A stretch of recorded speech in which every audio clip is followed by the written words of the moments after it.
Very important topic of Thailand's new constitution and what it portends for the future. We're very honoured tonight to have a spokesman for the committee that drafted the constitution. I will tell you that we would have preferred to have had a debate and a discussion about the constitution. That was our ideal scenario. And we had a number of representatives of political parties who were willing to come. That unfortunately is not possible under NCPO rules, and our speaker tonight, Norachit, has very kindly agreed to come and indeed was very agreeable to the idea of a debate, but he's not able to debate it. Those are the conditions. So instead he will outline for us his own view about the advantages of this constitution, what they were actually trying to do when they were drafting it, how they were trying to solve Thailand's problems. And we will have, of course, as usual, a question and answer session after his address, where you are free to ask whatever questions you like, within reason, but civilized questions, anything you have on the Constitution, things that aren't clear to you, things that concern you, things that you may think don't make sense in it. So please feel free to do that. It's what makes our events at the club worthwhile. Before we get going, just a couple of upcoming events that you probably ought to know about. Tomorrow we've got a very large panel of people speaking about the gold mining industry in Thailand, and they come from all sides of it, from the industry, from affected communities, from the government as well. It's well worth coming to at 7 o'clock tomorrow if you've got any interest at all in the issue of mining, the effect on the environment, of mineral resources. It's a problem, of course, not unique to Thailand, but has been very acute in parts of this country in recent years. Next week on the 3rd of May, it is World Media Freedom Day, and we will be having a panel of experienced Thai journalists, practicing journalists, speaking about their experiences of managing issues of media freedom and managing their reporting under the current restrictions, which, of course, are rather tighter than they've been in the past. We're hoping that it'll be a lively panel that touches on a very pertinent issue about how much can and can't be reported in today's Thailand. We're also planning on the 10th of May to have what would have been, I could argue, the other part of tonight's discussion. Because Norachit is not allowed to be part of a multi-panel discussion, we're very happy to hear what he's got to say, but we do plan and have invited representatives of the political parties and others who have views about the Constitution to come and debate them here at the club. And we are hopeful that we will be allowed to do that, although, of course, the current rules about discussing the Constitution do leave open the possibility that we may not be allowed to do that. But assuming it goes ahead, it's well worth coming to as well. Without further ado, I would like to invite Norachit now to come up onto the panel and to talk about the Constitution. Thank you. Yes, please. We've got your name with that.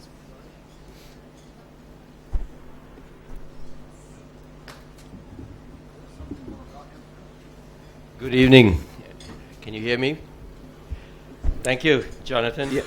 Perhaps, Norachit, you might just introduce yourself a little bit about your past and how you got involved in the Constitution Drafting Committee. Yes, thank you. My name is Norachit Sinhaseni.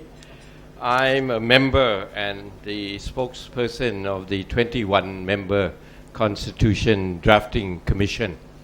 It's a commission as opposed to the committee, which was Professor Bawon Sak's committee, where we have General Lert Rationale here with us. He was a member of that committee and also a spokesman. And let me say, he was a superintendent of mine when I attended the National Defense College. So I'm happy to have him here. Not my invitation, but I'm happy to have him here.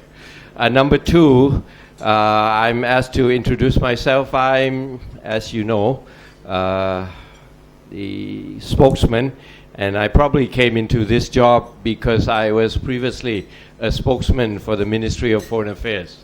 I spent my entire career in the Ministry of Foreign Affairs. I'm a Bangkok born and raised, went to Chulalongkorn Law School, and then got my master's at the Fletcher School of Law and Diplomacy in Medford, Massachusetts. So that led me into the Ministry of Foreign Affairs. And I've been at it for 30 plus years. I've been posted to Manila, was my first posting during the end of the Marcos period. Went through the people power, didn't leave till Madame Aquino was president. Came back here, worked mostly in the political affairs, basically all of the Cambodian problem leading up to the Jim process, the Paris peace process. And then I was assigned as chief of the office of Kun Sit Savetsila when he was foreign minister. Then I left for my first stint in New York. I was a minister counselor at our mission to the UN from 90 to 94 with Ambassador Nit Pibun Songkram, who has sadly just recently passed away. He came back and I served in various positions, including in the ministry in international organization, where I think I enjoyed it the most. But then I was chief of staff to Kun Surin Pitsuwan when he was foreign minister for all of 3 years. And then following that, I thought I would be going out as consul general in Sydney, but that was not to be. There was a change in government and a new foreign minister came in who was 2 years behind me in law school, and he went to Fletcher 2 years behind me, and that was Kun Surakiat Sathyanthai. So he asked me to stay on, which I had to do. So it was 9 years in Bangkok, then off as ambassador in Wellington, New Zealand for 4 years, a very pleasant place. And then back here, serving as a deputy permsec for bilateral affairs and then multilateral affairs. And then 5 years in New York as our permanent rep until 2014. I came back and became permanent secretary for 1 year. I retired on the 1st of October. I thought I would have a sweet and pleasant retirement, but they gave me 4 days retirement. And on the 5th, I was appointed to the CDC, and I've been at it ever since. So we have finished our work. We've submitted the draft. There are two things that I would need to point out in Jonathan's introduction. Yes, I was ready to come with the participation of the political parties, but let me correct that it was not the NCPO who prevented me from coming, but it was my own chairman, Kun Michai Richupan. He said, when you go and explain, please do, but we are not going to debate this constitution with anyone. So it is Kun Michai's policy and principle rather than the NCPO. So let me take the NCPO out of that equation. They will be in the equation when you have the other event with the possible participation of the political parties. But then this other remark that I wanted to highlight was surprisingly Jonathan's optimism. He didn't say a draft constitution, but he said the new constitution. So for me, I'll knock on wood and let's see that it passes on the 7th of August. Well, thank you very much. I would have preferred the heading of an evening with the CDC rather than in defense of the new draft constitution, because if it's in defense, I feel that I'll be probably attacked and assailed, and all these smiling faces, I don't think I would like to be in a position where I'm defending the Constitution. But let me start off by saying that how we came about to draft this Constitution. I think just to be short, I think we have come through a difficult time in Thailand. I don't think there was any time that we had such conflict, and not conflict between political parties only, but conflict where the people were involved. You had violence in the streets, you had confrontation. So that was something that I don't think the Thai people, any Thai people, and even foreigners who were living in Thailand or in Bangkok wanted to see. So let me leave it at that, and that is the background of where the new constitution came in. Unfortunately, in the case of Thailand, we've had many constitutions, and whenever there's a problem, constitution, whatever people have feelings about it, that the 2040 constitution or 225-50 constitution was the best one, they didn't last. We have no illusions that this particular draft, if passed, will last. We hope it will. So you were asking what guidelines that we were trying to ask to come up with. Well, we operated under a few broad guidelines by the NCPO and the interim draft constitution of BE 2557. Basically, please come up with a draft constitution that is acceptable based on the Thai tradition of democracy, if you can call it that, but at the same time that it is acceptable and according to international standards. That's number two. Also, we were asked that could you try to come up with a constitution that will at least have a safety valve or a way for the opposing sides to reconcile and come to some agreement rather than having a deadlock, conflict, violence where the military steps in. Number four, could you try to, as much as possible, where the people want politicians who are not only capable, but more importantly, that they are not corrupt, that they are working for the people, and don't allow those with history of corruption to come back into the political circle. So that was what we were operating under. And Kun Michai gave us another very, I think, important reminder that said, look, we are asked to come up with this draft. We've been given a clean sheet of paper or clean slate. Try to think what is good. There's 21 of us. Try to draft it in a way that you feel would be beneficial to the country. And at the end of the day, come the day of the referendum, if it does pass, don't go home that night and said, well, if I had only known, we would have added some more provisions. We would have been more stringent. We would have been more clear in what we wanted to do. So basically, he was telling us, don't go home with regrets. So try to do your best within the parameters, and that's it. So that is what we have done. The first draft came out on the 29th of January. We, after extensive consultations, maybe it's not widely reported enough, but us, together with this National Steering Council, together with the Sonochor, where General Lertlat is a member, went out to practically, I shouldn't say every province, but every region in Thailand, spoke to the people for 2 days each weekend, listening to their views, coming back and drafting it. When that first draft was issued, it was sent out to all political parties, every institution, every university, every province for feedback. We probably got more than 500 letters, feedback, suggestions. We looked at each and every one of them. I can tell you that we did.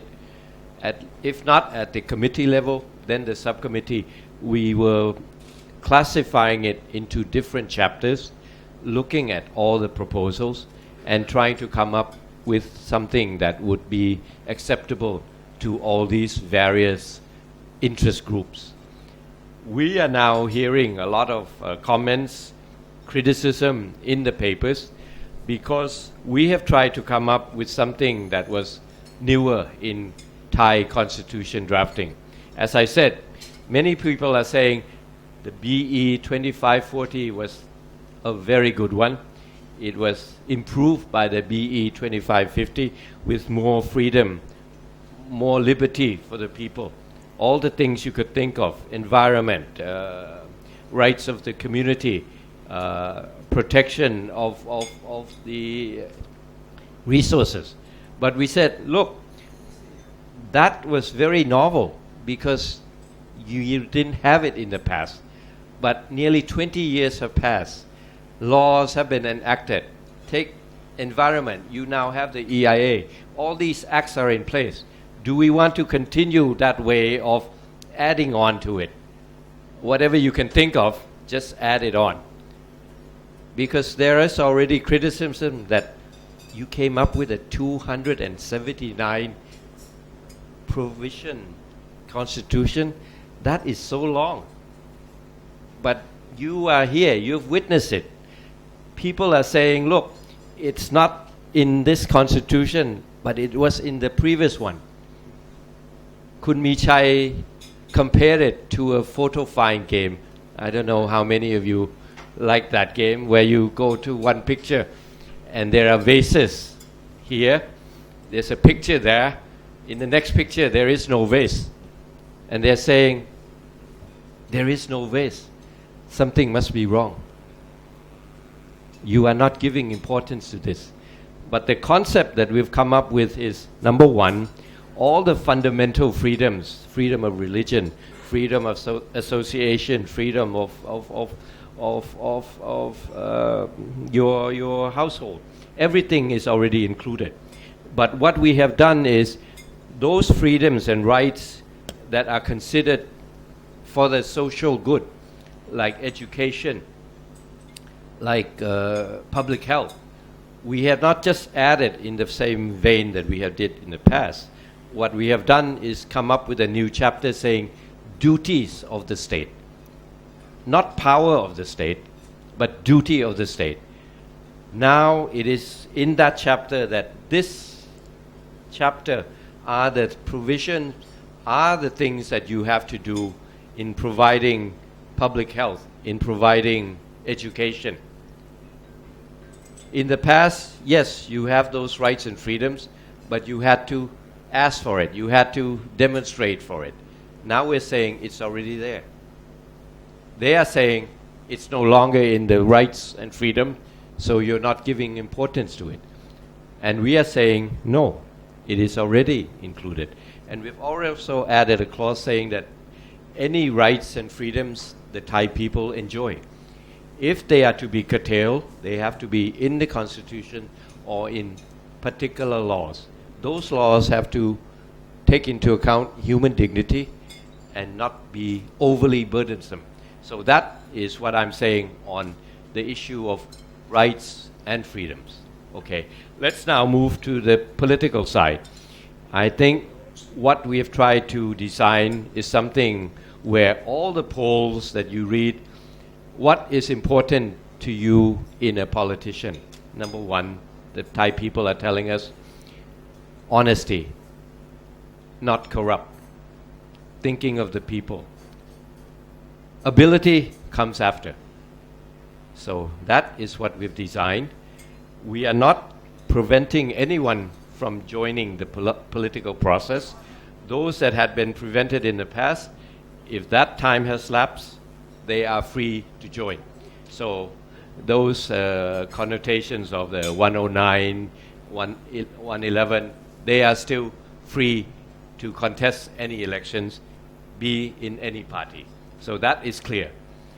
What we have designed is those that have been sentenced for corruption, who have served jail terms, will be prevented from joining the political process. But that is clear. Some people are saying, why not leave it to the parliaments or House of Representatives? You have seen in the past where you have politicians come up and before the House and admit, yes, I bought votes, I have money in my house. But that's what everyone does. That's what every politician does. And were they impeached? No. So what we're saying is, rightly or wrongly, correctly or not, the Thai people seem to have more trust in the courts than they do in their politicians. So we're saying, let the courts decide. If there is allegation and it is proven in court, then they will or will not be able to participate in political process based on what the court decides. Okay, just to simplify, the elections of the members of parliament will still be in the hands of the people. They will be representing constituents based on district and provincial level. So for the Thai people, no change. The change is how they voted. In the past, they had one ballot for the MP, another one for the party list. We're saying no, let's do away with that. Let's make every vote count. Number one, you just have one ballot. You choose your own MPs. Whoever comes out the winner first past the post, you are elected MP from that constituent. The rest, the losers, the winners, you put all these votes that you got together and you compile it into various parties. Suppose party A receives 60% of the vote, they will ultimately receive 60% of the members of the House, meaning 60% of 500. If they have chosen good quality candidates and have exceeded that amount, that's well and good. If they have not, suppose they won only 55% of the constituent MPs, they will be given an additional 5% to equal their 60% of the vote. That's simple. The second one is the Senate. What we have designed is, in the past it was no different from the others, where other constitutions, I mean, being elected by the people. But then you had this uproar, not from us, from the people, from the press, from the Thai press saying, why are you not preventing this interconnectivity and cross between the MPs and senators? You had what called in Thai Sapa Phuo Mia, meaning Senate and House being husband and wife, because that is what we've experienced. So what we have done when we received this feedback was changed, saying, okay, senators will no longer be affiliated with political parties. We've designed or will be designing a system where they will be voted directly from the candidates themselves. They will not have to campaign. They will not have to spend money. No billboards, nothing. If you are a Thai, you want to become a senator, there are 20 categories that you would fall under. A reporter from the press, a medical profession, lawyer, whatever, including women and people with disabilities. Those are two separate categories under the 20, and they will elect among themselves. So they will now be the representatives of the entire nation, not from any province. People are saying, look, there might not be any senators from one province. Loi, for instance, we said, okay, that's okay. You are no longer representing that province. That's the difference. The third controversy is the names of the prime ministers. What we have designed is, in the past, the people went to the polls, they never knew who may be their prime minister. And so we designed it as saying, when your party register any candidates as a potential MP, as a candidate, please indicate not more than 3 names who you would propose as a prime minister if you won the majority or you are part of the coalition government. So the people will know in advance when they go to the polls that, look, if I vote for party A and that party is part of government, these are the names of the potential prime ministers. We are saying it is increasing transparency. It will make the Thai people more interested in politics. The political parties are coming out and saying, there's no need. You already know. it's the leader of my party or those that are high up on the party list. But has the history taught us that? No. You have had people coming out of the woodworks. No one. Relatives, even in some cases, the party that won the majority proposed someone from the other party. That's how Kun Kukrit became Prime Minister. We have had. It is based on history. We've not just tried to do something just because it is new, but we are trying to remedy the mistakes or the problems, I won't say mistake, but problems we had in the past. So that's the third point. So now we have come up with this draft resolution, that draft constitution. However, one of the most important comments that came back to us was from these, what the so-called four rivers, meaning the cabinet, the NCPO, the National Legislative Assembly, and the National Steering Committee. We opted not to be part of it. They met and they came out with a few proposals. The first one saying, your proposed selection of senators is very new. These are not ordinary times. They are exceptional times. Can we, for the first 5 years, do away with that process? Let us have appointed senators like we did in the past. All 200 will be appointed. That was their number one request to us. We looked at it and said, if that's what you want and you feel it's necessary, that is what we'll tell the people, that it is a request that for the first 5 years it will be appointed. But we said, look, we've designed this system, so can we try 50 or a number? And the final response was, okay, 50. You will go through that process of electing 200 representatives from each district or ampere, coming to 100 from each province, culminating in 200 nationwide. But from those 200, rather than electing them themselves, that list will be presented to the NCPO. From that list, they will appoint 50. Another 50 will be put on a reserve list. In case something happens to those senators, God forbid, next in line will be appointed. So that is what's happening with the senators. With the members of parliament, as I told you, we designed one system.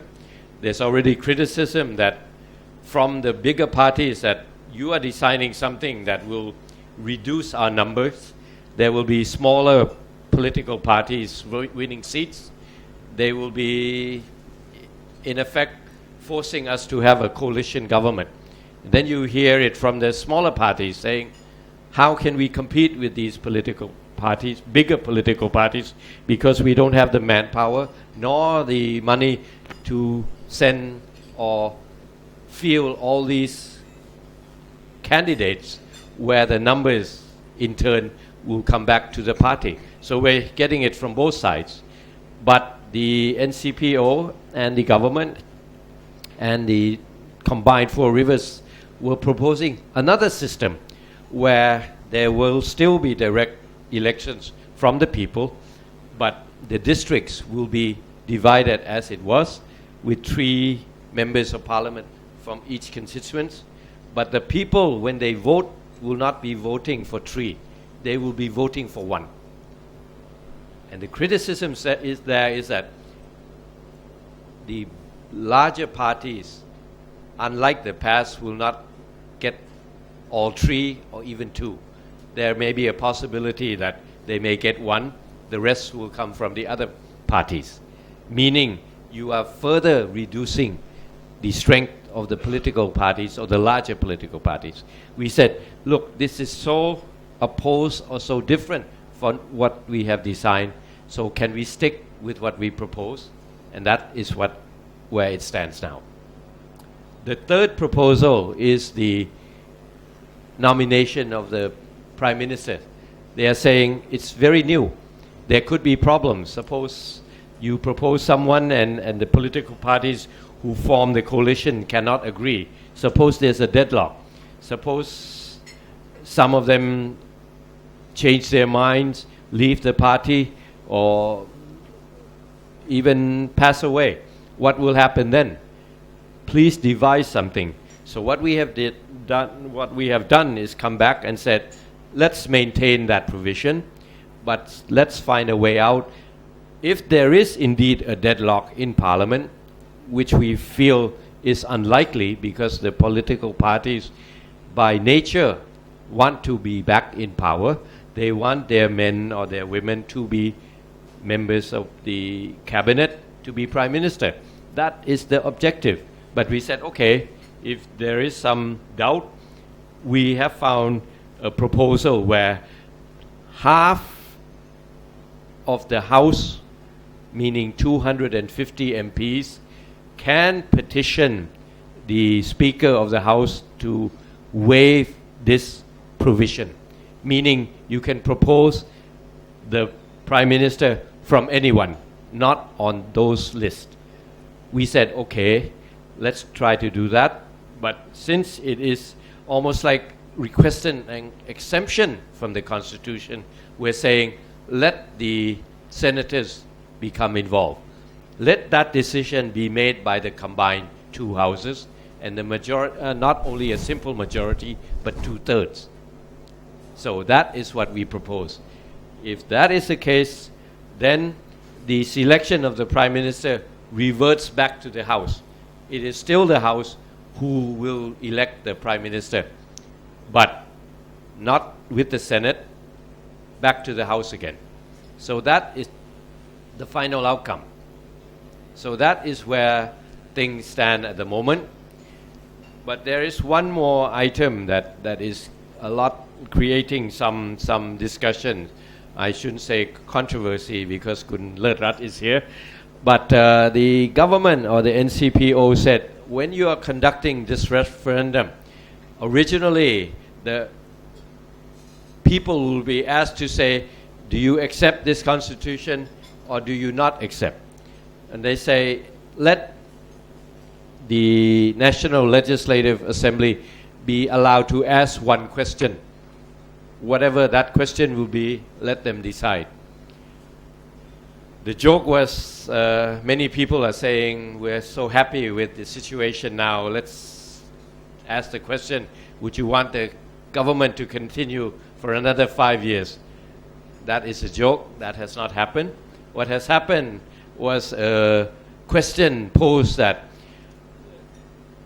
with the reform being implemented, with the new national vision or national strategy being envisaged, in this interim initial 5 years, do you agree that the selection of the next Prime Minister shall be a decision by the joint sitting of the two houses, meaning that the 250 senators will have a vote? That is the question that is being put forward in the second half of the ballot that we're supposed to vote on the 7th. So, on our part, we will be explaining what the Constitution means, what the people should take out of it,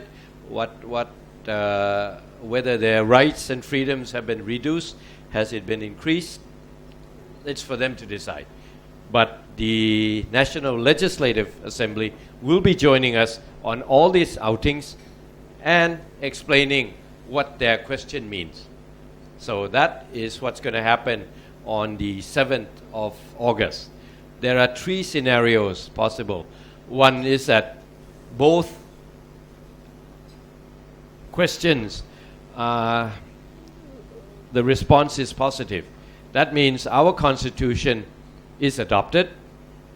Number 2, that question has also been positively agreed to. We will have to come back and amend the interim clause in the Constitution or the provisional chapter to allow for the Prime Minister in the next 5 years to be appointed or elected by the combined sitting of the House. Number two, that the Constitution is voted down and their question is also voted down, then I'll have my long sought after retirement. Nothing else for us to do.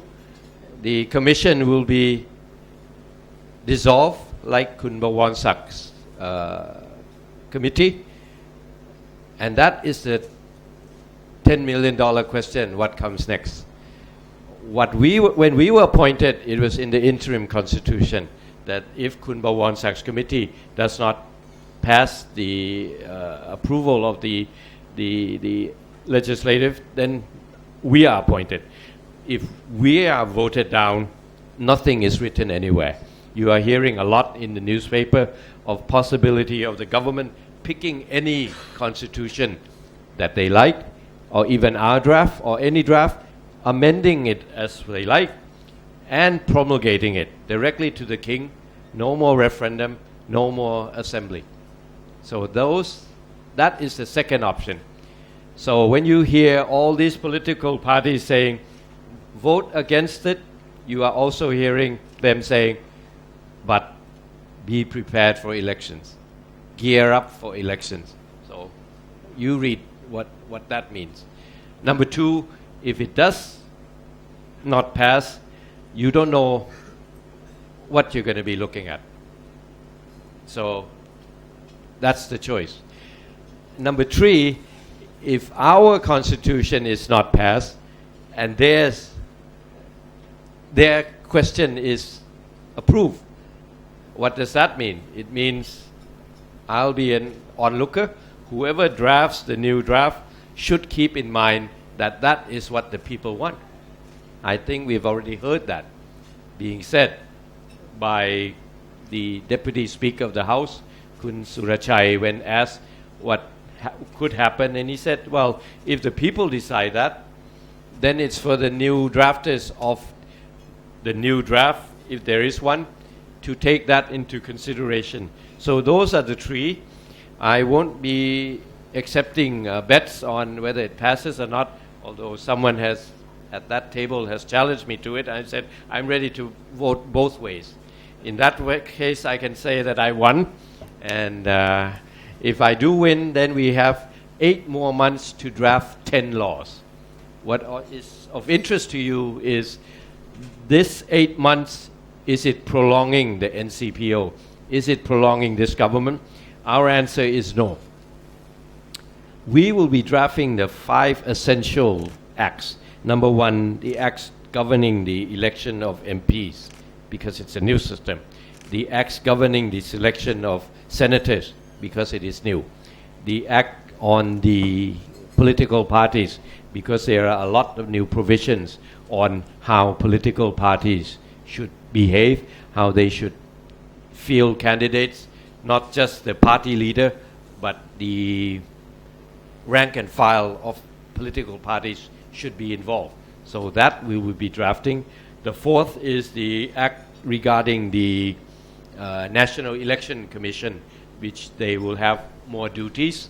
And the last is the act on the procedures of the Constitutional Tribunal. Those are the 5 essential acts. We will definitely be completing that within the 6 months time frame that the roadmap envisage for the elections. So if the question is, we prolonging the stay in power of the government or NCPO, the answer is no. We will finish it in time, possibly much earlier than 4 months.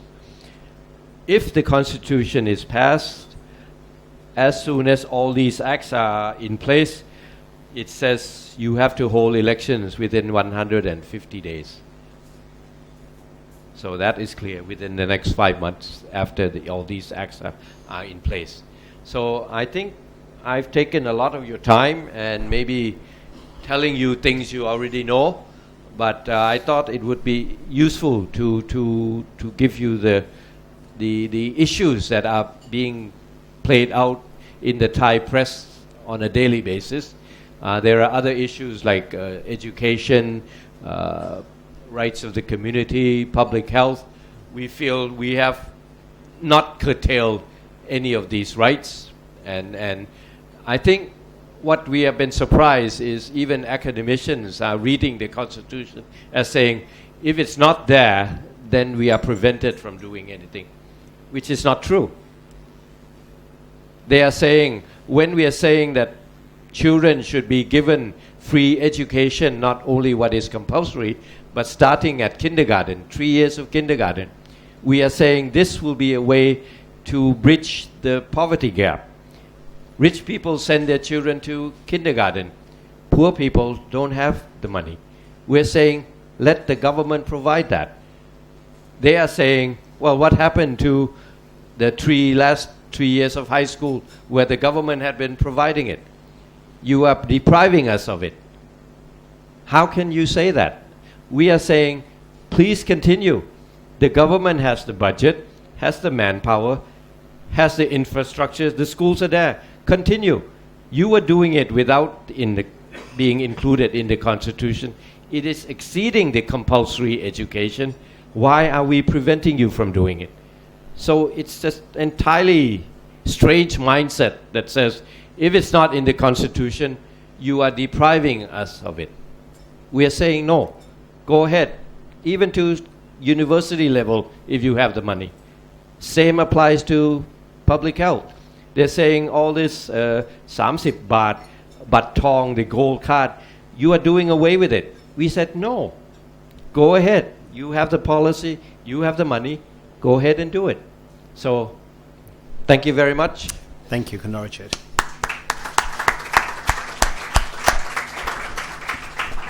I would encourage you to think up some questions to ask. It's a complex subject, and of course, for those of you who don't read Thai, there is not yet a full English translation of the Constitution, so there's a lot that we're not very clear about. There has been a lot of debate.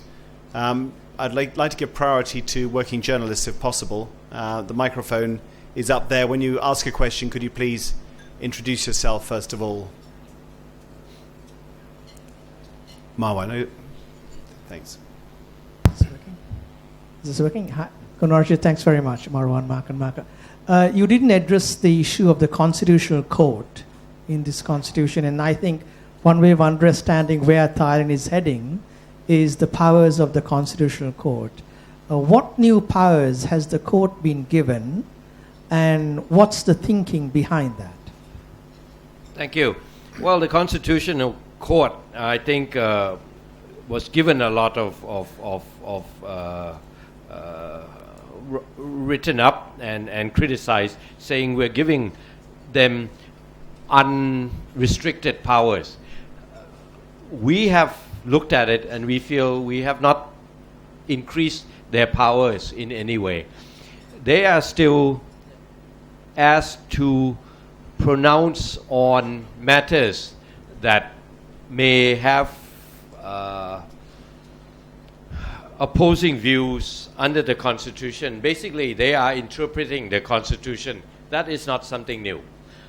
What is new is they are now empowered to consider issues, whether they contravene the Constitution or for interpretation. That is something, because most of them came from a judiciary background. They have been reluctant to do that. Any matter being brought before them in the past, they would say, is it a case? Are there contentious parties? If not, we won't be passing judgment. What we have done is saying, no, it does not have to be a contentious case. If there are the government or political parties or any independent agency or even the people asking them to pass an opinion on the Constitution, they may be allowed to do so. That is the difference. They don't do so independently or on their own, but when a request is made. The other controversy that has not gone away is, in one of our drafts, we had proposed that it be together with other courts, look into cases where it doesn't fall directly under any provisions of the Constitution. So we revert back to a general clause that had been in many previous constitution. I think it was Article 7 or something, saying that if it's not specifically spelled out in the Constitution, these issues should be interpreted according to tradition, etc., etc. That has come under a lot of criticism, saying, look, it's like allowing the Constitution Tribunal a free hand to write the Constitution in any way they want. But that provision has caused a lot of problems in Thailand, because many sectors in society are interpreting that clause as saying it gives the power and the authority to His Majesty the King to appoint an outsider Prime Minister. I don't know how they arrived at that, but that has been one recurring theme in Thai politics. That if we were to come to that dead end, let us request an appointed Prime Minister, because you had the history of Kun Jamlong and Kun Suchinda sitting down together in front of the king. The only way to resolve it is, look, the two of you just back off. Kun Anand was appointed Prime Minister. Many people see it as those good old days. We don't want to have to, I don't think the word bother is appropriate, but to have to ask the king to do such a thing. So we have done away with it. What we have devised instead is, if there is a deadlock, as we saw in May, the members of parliament can petition the president of the Constitutional Tribunal to consider this issue. And those sitting on the committee will be from the administration, will be the Prime Minister. From the legislative will be the Speaker of the House, President of the Senate, and the opposition leader. Opposition leader will be there, together with the President of the Tribunal, Constitution Tribunal, the President of the Supreme Administrative Court, and all the heads of the independent bodies, Election Commission, Human Rights Commission, Counter Corruption, and whatnot. They will all be there. That is the only difference on the Constitution Tribunal. Thank you. Nick. My name is Nick Nostitz. I have a question more about the process and legitimacy. Under the conditions that basically the state can campaign for the referendum, for the constitution, and critics can basically not voice their views openly, how do you think the referendum and the constitution can reach legitimacy, especially what you mentioned, international standards? Well, we are not. Am I campaigning for the passage today? Well, you said you hope it will pass. That is already a campaign, I would say. Well, that's very broad interpretation. If you worked on something for 6 months, you hope it's passed. I'm not saying please vote for it. I don't know. Well, if that's the case, then we are saying, we're explaining. We are not saying please vote for it or not. And I think we will be very careful not to say that, because what we are reading from that particular act is you are prevented from either campaigning for or against. We will be very careful. But what we are doing, opponents will say, you are campaigning. So that's for others to decide. But that is what we are told to do, that we will. Whether it's acceptable if the voter turnout is high, then let's say the Thai people is agreeable to it. I don't think it's a matter of whether you want freely express opinion or not. when you see all these various groups coming out against it, they are not being penalized. What I think the government is, I shouldn't say fearful, but what they want to prevent, I'm not speaking on their behalf, but if I were trying to justify it, I would say they were trying to prevent an incidence of people trying to take advantage of the situation and make something bigger than it is. You have the FTA watch coming out against it. You have university professors coming out against it. They are not being punished in any way. But intimidated, so far not yet punished, but intimidated by military presence, police presence, possible arrests, detentions. Well, maybe that's for someone else to decide, not me. Because it's not the rules that we have come up with, but these are the circumstances that we are working under, and we will make it a point to avoid such wording also. Whether you feel that that is already an unfair advantage, well, I would say let the Thai people decide. Norachit, I mean, just to follow up on that, are you comfortable, as somebody who's drafted a constitution you clearly believe is a good document, that people in Thailand are not allowed to discuss its good and bad points or even express a view about it? I think they are allowed to express a view. With the possibility of a 10-year prison sentence hanging over them? Well, I think the way you do it is the more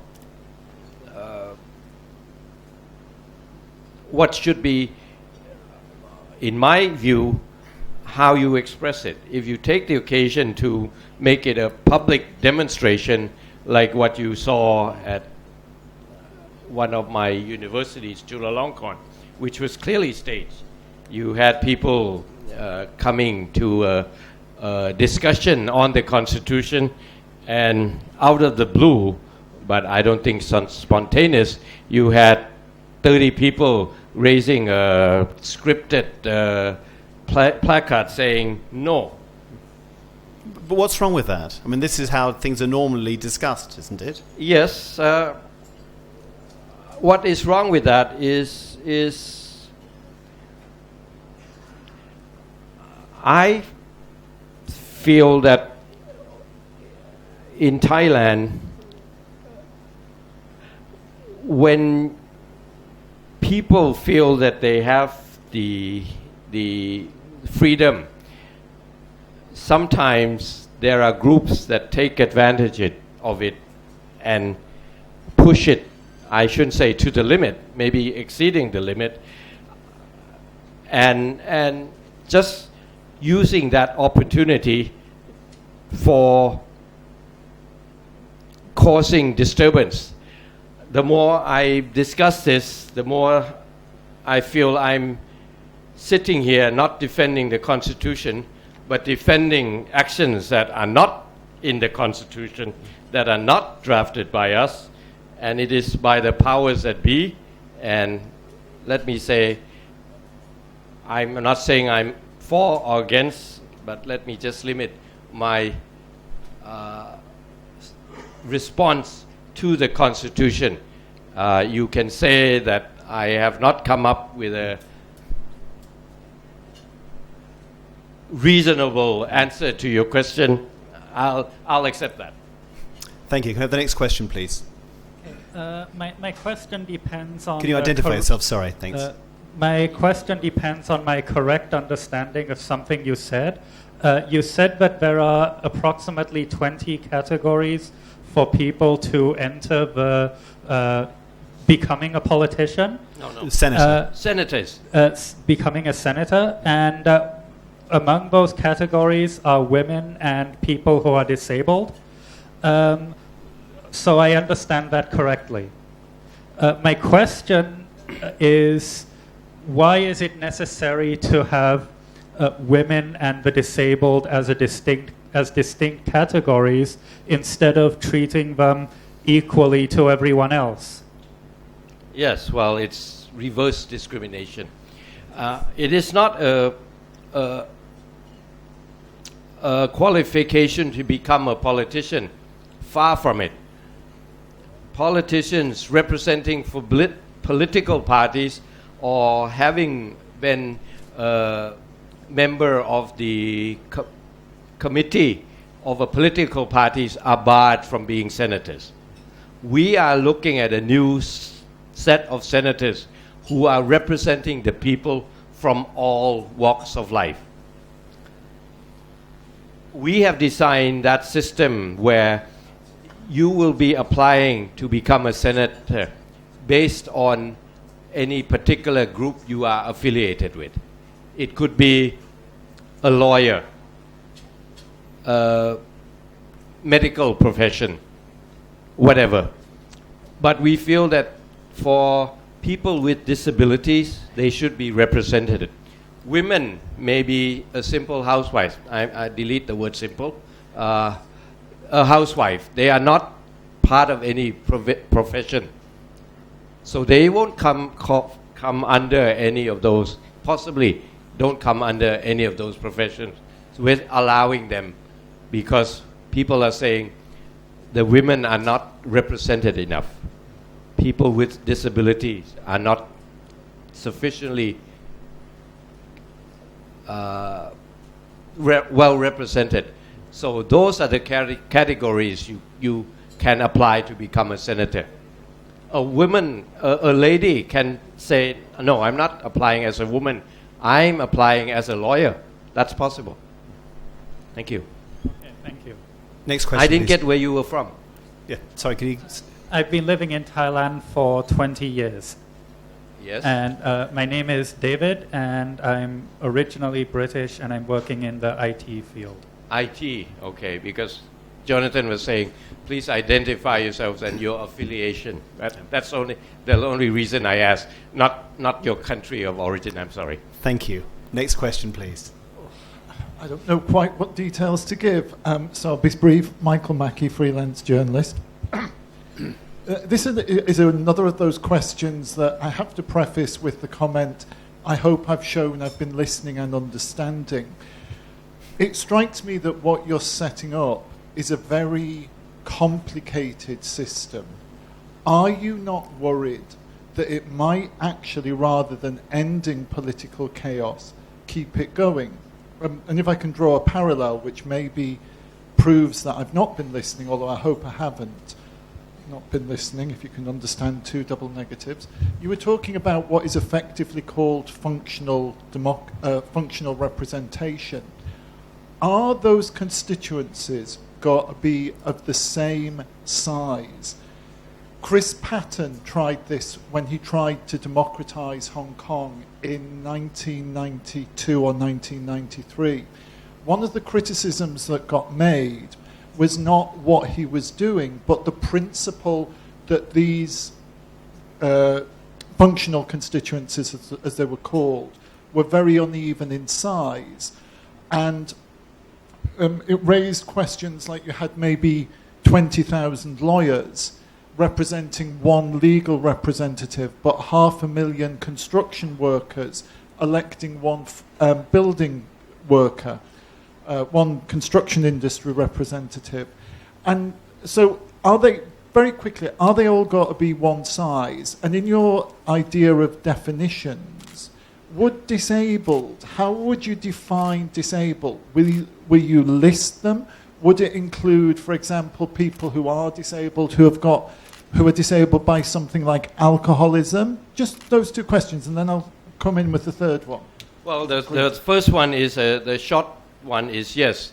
Each of these groups will be equal, being 10 from each of the 20 groups. Yes. So basically, that's the question. Then, yes, if there are 20 million construction workers, they will still be represented by 20 senators. Yes. The second question is regarding the... It was regarding definition. I gave the example of disabled. How will you define these people? Yeah, it's an example. How will you actually define these categories? We will probably be requesting the Ministry of Human Security to come up with that definition. We won't be defining it, no. If I just may, one other question was, you correct me if I'm wrong, you said yourself you don't know what is going to happen.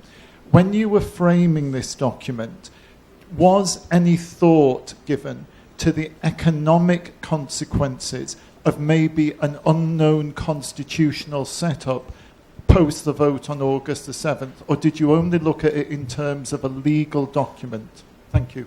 Well, basically, we were looking in terms of a legal document because if that were taken into account, what's the alternative? Do we try to say, okay, let's please every political party, everything go back to the same. You elect the MPs the way we did. You allow their wives and their sisters and their brothers to become senators. Let's hope that they vote for it. Let's hope they tell their people to vote for it. Is that the answer? So in short, no. We hope that the people will... Am I campaigning? We not hope. Let's use another word. We anticipate that the people will be able to judge on what we have done and come up with a correct decision. And economic consequences, I think that is beyond our control. Because if I understand your question correctly, is why not let things be and let's have everyone happy with the Constitution.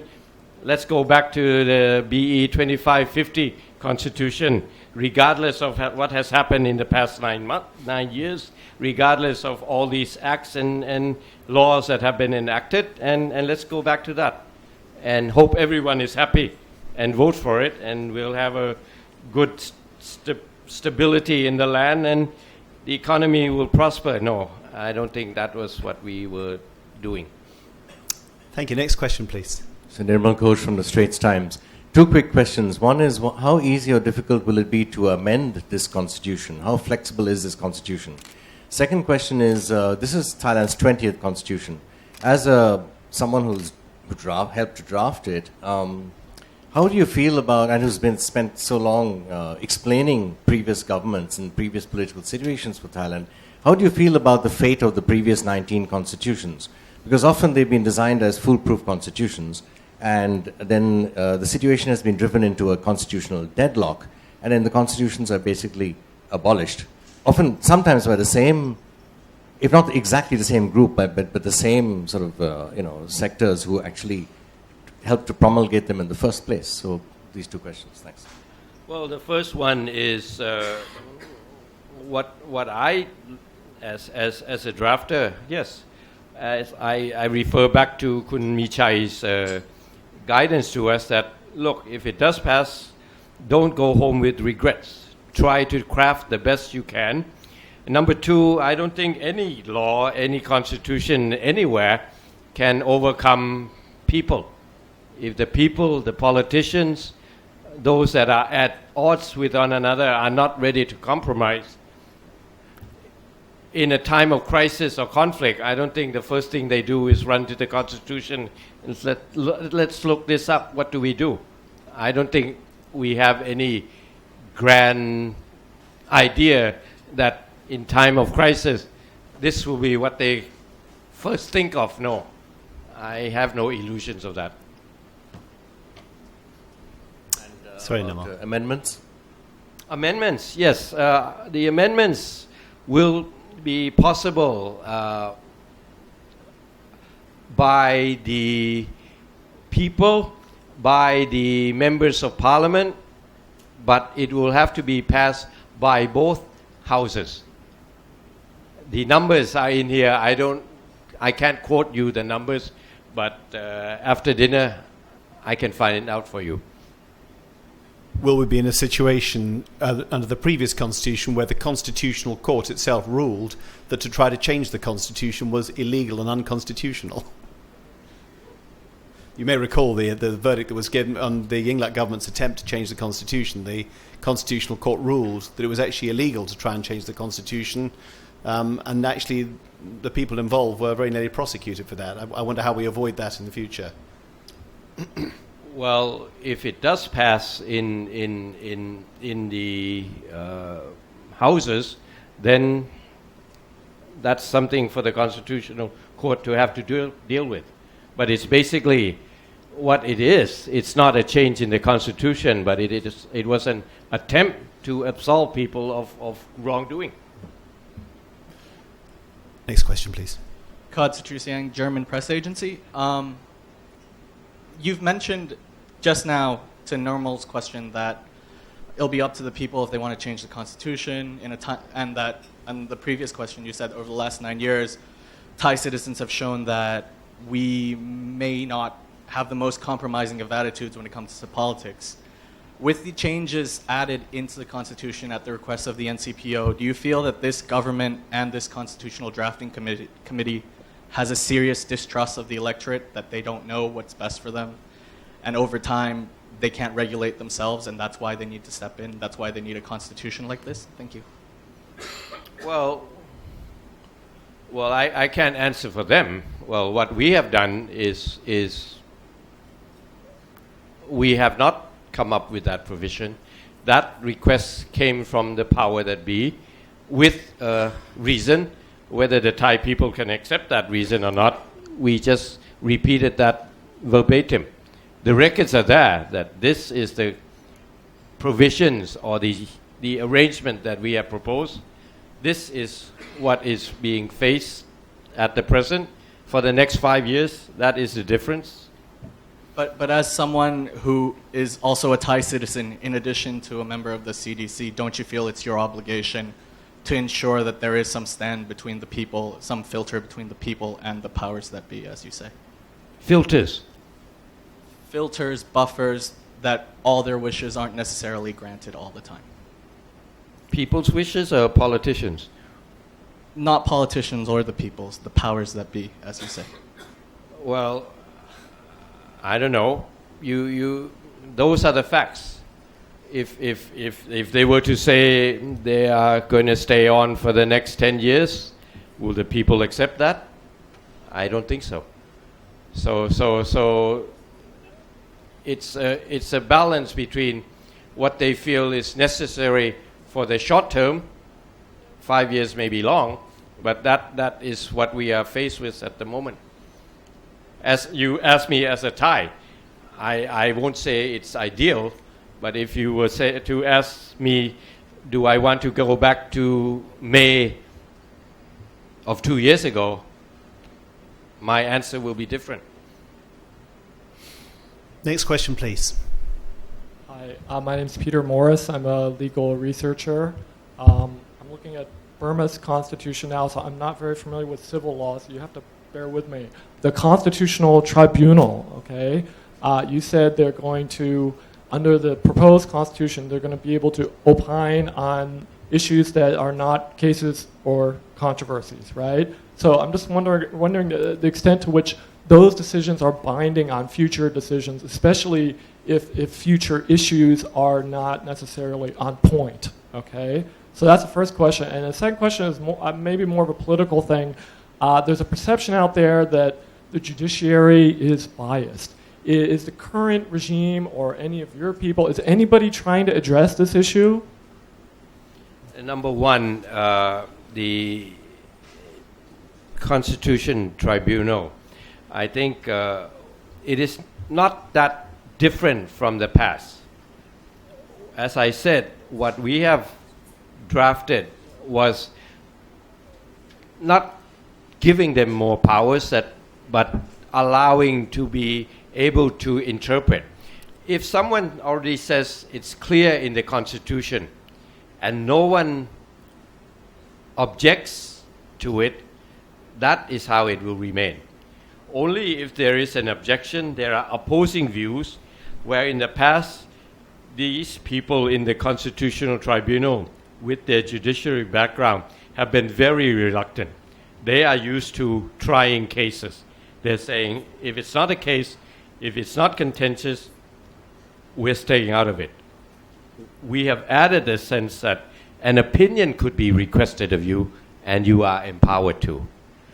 The second question was relating to The judiciary, whether it's perception of bias. It is a sense of bias, and you are hearing it more and more from a certain sector in society and political parties that have feel that they have been aggrieved or have been they have lost power, they have lost influence.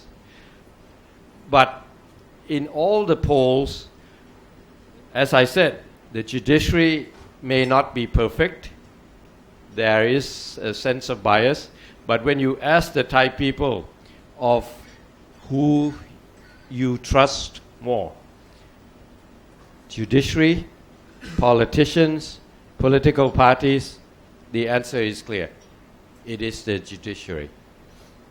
Okay, so back to the first question. So it's my understanding that in civil law cases, right, the case comes up and the judge decides based on the facts of that particular case and doesn't really consider precedent. And so my question is, what is the binding effect of these decisions? If they're opining on issues, right, and a future case comes up, will previous cases be binding on future cases? No, I would think if a case comes up in the tribunal, I would imagine that they will pronounce on the case. They may refer to a previous decision based on the judiciary, similar to a Supreme Court. But as I said, I don't think I used the word civil war anywhere, but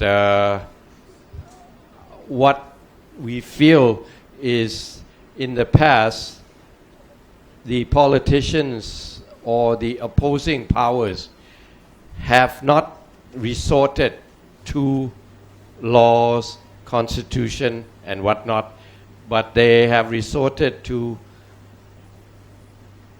protesting on the streets, which should be allowed under certain rules where now we come back to international rules. What has happened is there's no place on earth where you allow protesters to seize government offices. And I think that is where you need to draw the line. I think we will be coming up with, the government will be coming up, or if not already, some sort of rules for public demonstrations, which would probably be along the lines of acceptable practice. That's not our purview. Next question, please. Sorry, can we let somebody who hasn't asked a question yet go first, please? Kun Norachit, Jerome Taylor from AFP newspaper. Not newspaper, news agency. It's my old job. The new law that was passed last week essentially forbids criticism or open debate of this current charter. But as far as I know, there's no law in place that stops criticism of that particular law itself. So as somebody who has spent a long time working on this document, with the CDC committee, are you personally disappointed that after all that hard work, ordinary Thais, whether it is in Khon Kaen or down in Surat Thani, will not be having these kind of discussions about both the merits and the potential disadvantages of this document? Does that personally disappoint you, that ordinary Thais won't be having these debates before they go vote on August 7th? What is the definition of ordinary Thais having conversations? I'm having conversations with public conversations. Public conversations. I would have hoped that we could hear some views on what they think of it. At least we, or whoever has to come draft a new constitution, would at least get an idea. Because that is what we're trying to do. That is what we had tried to do in drafting it. we had forums just for people to come and voice their views. We did the same when the first draft came out. We would have hoped that in the forums that we will be staging in the future, that they be allowed to do so. So But that comes under that particular act, and how seriously it will be enforced, that is not for us to say. Well, the law makes it clear that any type of campaigning, either for or against this charter, and any criticism of the charter, the law is quite clear that it doesn't criminalize compliments towards the charter. If you're speaking in favor of the charter, that is not criminalized. What seems to be criminalized with the threat of a 10-year prison sentence is both criticism of the charter and trying to persuade Thais to vote one way or the other. And I guess what I'm asking is, you know, a lot of work has been put into this document. Yes, you've had a consultation in the run-up to both the previous draft and this draft. Voices have been heard. But isn't it appropriate for Thais to be able to talk about the final document? Now they have it. For a long time they didn't have the final document. Now it exists. Are you personally disappointed that at the current rate at least, Thais will go to the polls on August the 7th, having had very little public debate, whether it's through the media, through the TV, in restaurants, or down their local pub? They won't be able to debate that. Are you personally disappointed? Would you like to see more debate? I won't want my comment to be published. Thank you. Could I just add something? Because you raised something I thought was quite interesting. You talked about the consultations. Now, I mean, this is a complicated document, and I suggest even if it were translated, it would take quite a long time for those of us who are quite used to these things here to get the gist of it and try and work out what the implications are.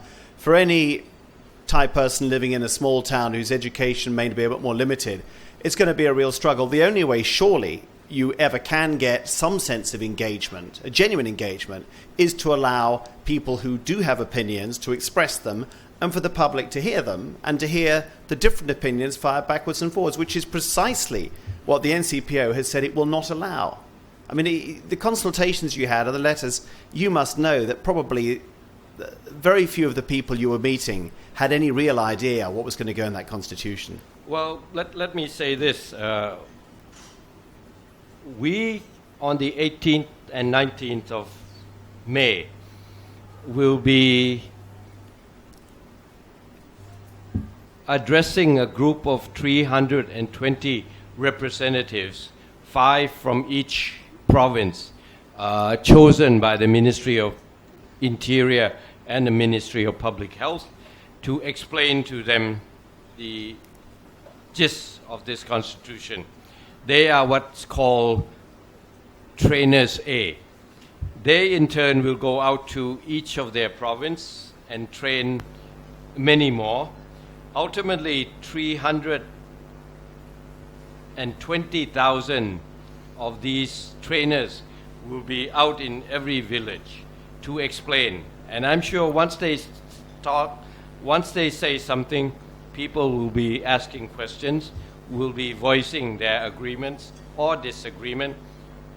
I just cannot envisage any possibility of each and every village being hauled in for voicing their opinion. But don't quote me on that. Sean.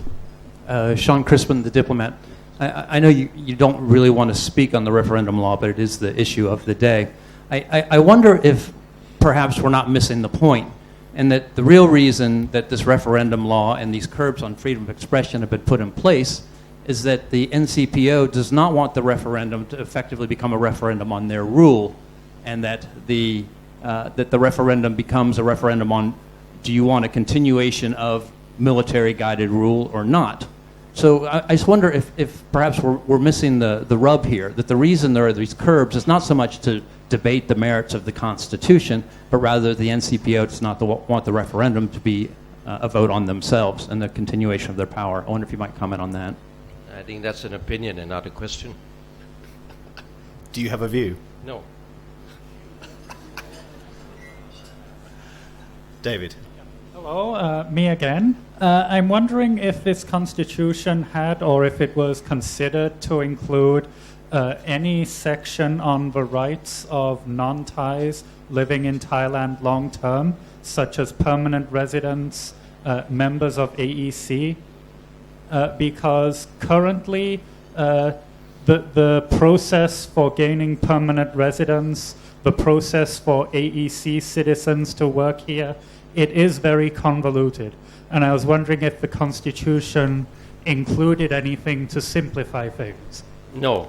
In short, no. Many of these rights that have been enshrined apply to those that are living in Thailand, and that applies to right to education, right to public health. But no, this constitution has not tried to simplify any organic laws, no. Next question, please. Michael. Me again. I'm sorry, we threw away one question. I asked you if I said I thought this was a very complicated setup you were trying to set up, but got sidetracked by the issue of the functional constituencies, which I think is an illustration of that. Does it not, and I'd just like to go back to the main question, do you not worry that this is a very complicated system and that it might actually sustain political crisis and instability rather than giving mechanisms through which those things can be dealt with? Thank you. You're talking about the political system, Michael. Can you cite an example of this convoluted system? Are you talking about the election process? With the election process, but also this, I was getting confused because you at one point you're talking about 250 members can go Senate. Of the Senate, and then where was all this going? It doesn't seem to me a clear document, particularly if it's got to be taking place in the context of a multi-party environment. It strikes me that there's got to be an awful lot of, it's got to be a very slow to push effective reforms through, which Thailand might need given what's happening to the economy. Okay, let me address one of those one at a time. Reform, there is this steering committee. They've been at it for a long time. We thought that reform was necessary. Let them continue for another 3 years. That was in the first draft. What we have found is they have set up 10 various different committees. A lot of work has been put in. They should be able to conclude. So we're saying in the Constitution, number one, please, those reforms that you have talked about, please come up with these laws within 1 year to be implemented within 5 years. So that's regarding the reform. That's number one. Number two, senators, Senate, 250. We are saying that unlike the past, they will not be representing the political parties, but they will now be like representatives from the people. It may sound confusing, but for us, it's clear. The people themselves who want to become senators apply to, as a candidate, elect themselves, and do come up with 200. That was the original proposal. The 250 came about after the NCPO was telling us, look, we want to appoint the 200 in this first 5 years. And the compromise was, okay, you appoint your 200, but since we designed this system, let's try it out. So that's where the 250 comes in. I don't think there's any convolution about that. What their duties are will to be approve laws that are submitted by the members of parliament. They cannot introduce laws. It's like an upper house approving these laws. That's the second part. Number three, you're talking about the political process. Again, it's the people electing members of parliament who are part of political parties. They campaign like they used to. They may buy votes as they did.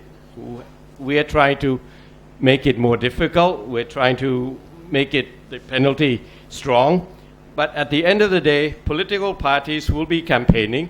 They will be electing the members of parliament.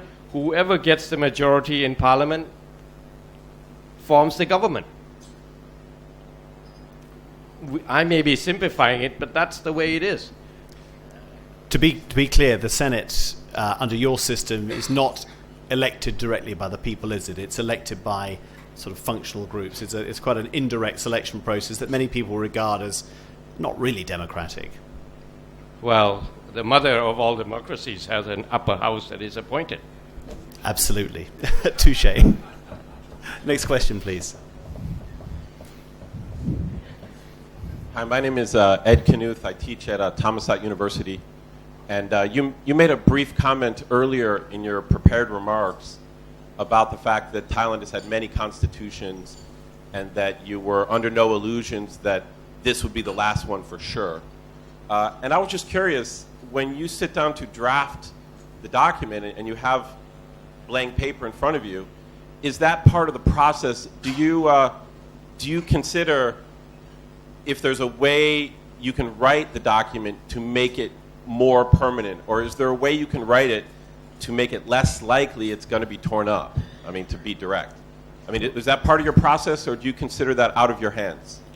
And that is considered out of our hands, and basically those that tear it up, we have no control over. Thank you, sir. Next question, please, yeah. Yes, my name is Joe Arden. Just with regard to the referendum, for the referendum to, quote, be successful, whether pro or con vote, particularly successful from the present government's perspective, doesn't the vote need to be fairly clear and firm with regard to not being 50.1% versus 49.9%? Doesn't it really need to be 55, 57, 60% one way or the other in order to try to pour oil on the troubled waters here in Thailand?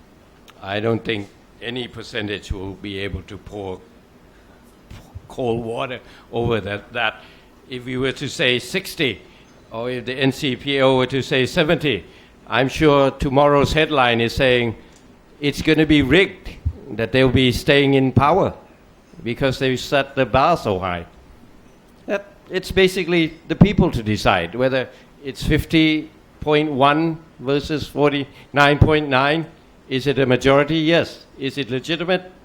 Is it sufficient? I don't know. Because whatever you do, there is that criticism, people ready to write the papers tomorrow that said, all you're doing is trying to prolong this government.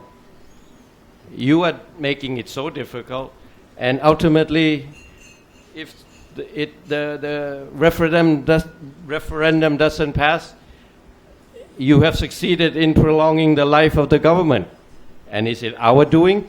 Is it all these people are saying, don't vote for the Constitution? I don't know. Because you're damned either way. Because there is that set of, I shouldn't say prejudice, but there is that mindset that whatever we're doing is prolonging the life of this government. Is it what we set out to do? No.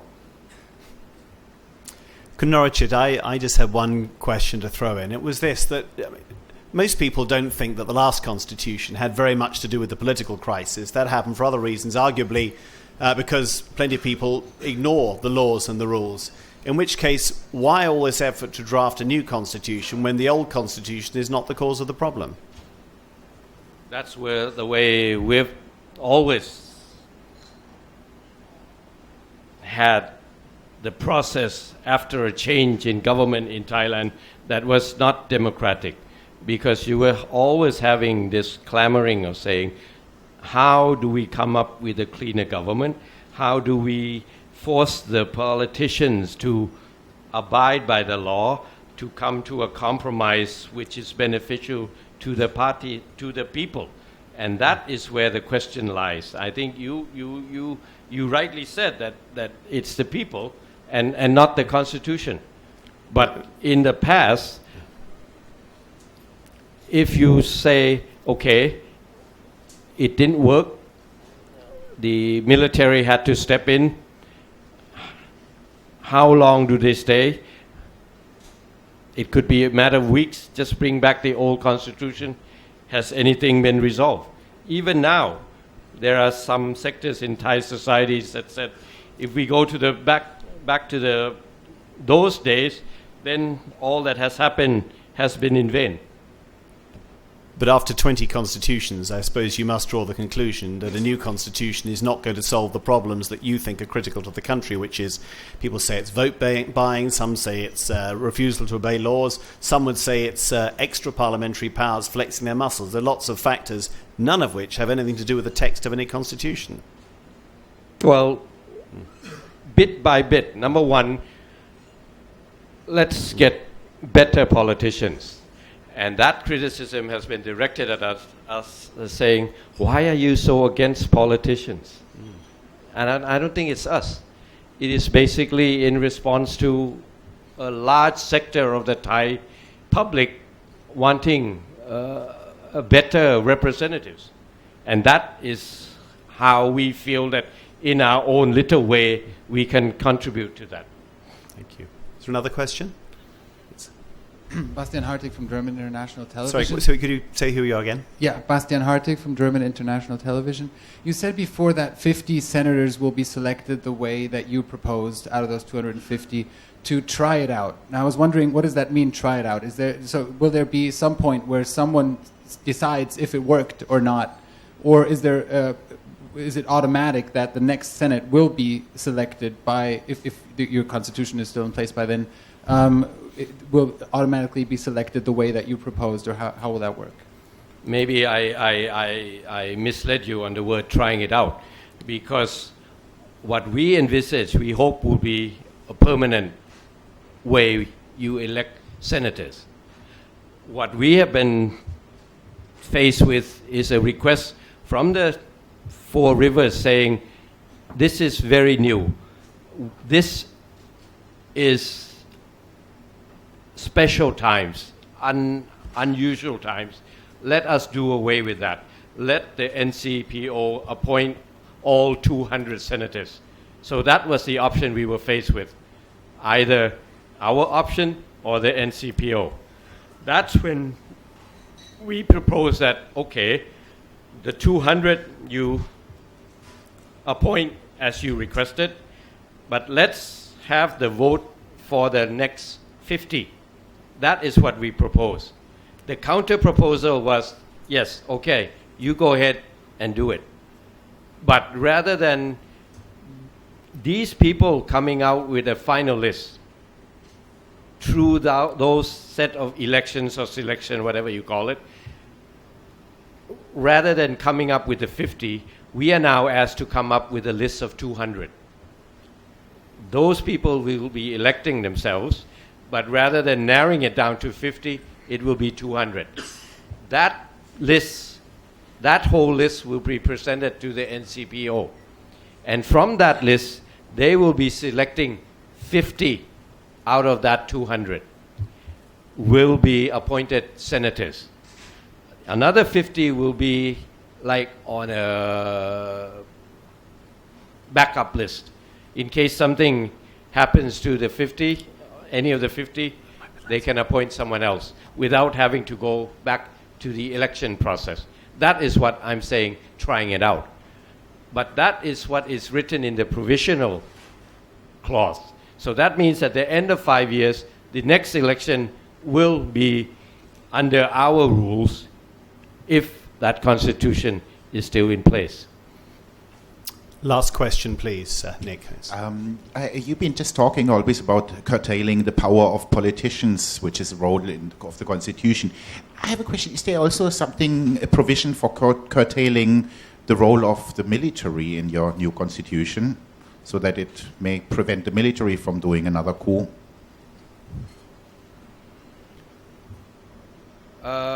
Yes, well, I think Jonathan was making a point that all the problems that we've been having was the people and not the Constitution. And I think that would apply to the military. If they were to follow that Constitution, there won't be the situation you were referring to. But have you expressed it constitutionally, something improvement in a legal way at least, that could hinder the military from overstepping their role? what is overstepping their role, because we had a neighboring country whose constitution came out providing for a direct role of the military, and the whole world was saying, what a bad constitution. The people accepted it, they had elections, now all roads leads to that country. No, but I didn't ask about the neighboring country, I asked about Thailand. No, I'm giving you a comparison. Thank you very much, Kun Norachit. Thanks a lot for bearing with us. Thank you. I think Jonathan was right in describing it as in defense of the new draft constitution. We know our I club. thought it was a pleasant evening with the Constitution Drafting Commission. I was proven wrong. I'm sorry, you are right, Jonathan. You're most welcome. So just an idea, this is the 279 articles. This is what the National Election Commission has asked us to come up with, a shorter version. It strictly adheres to this part, but shortened 14 pages, chapter by chapter. If you want your people to translate it for you, this is a much easier one than this one. And this one is more for the ordinary people, illustrated cartoons and all that. Only 6 pages. I hope this is what all they need. Thank you. Thank you, Kun Norachit.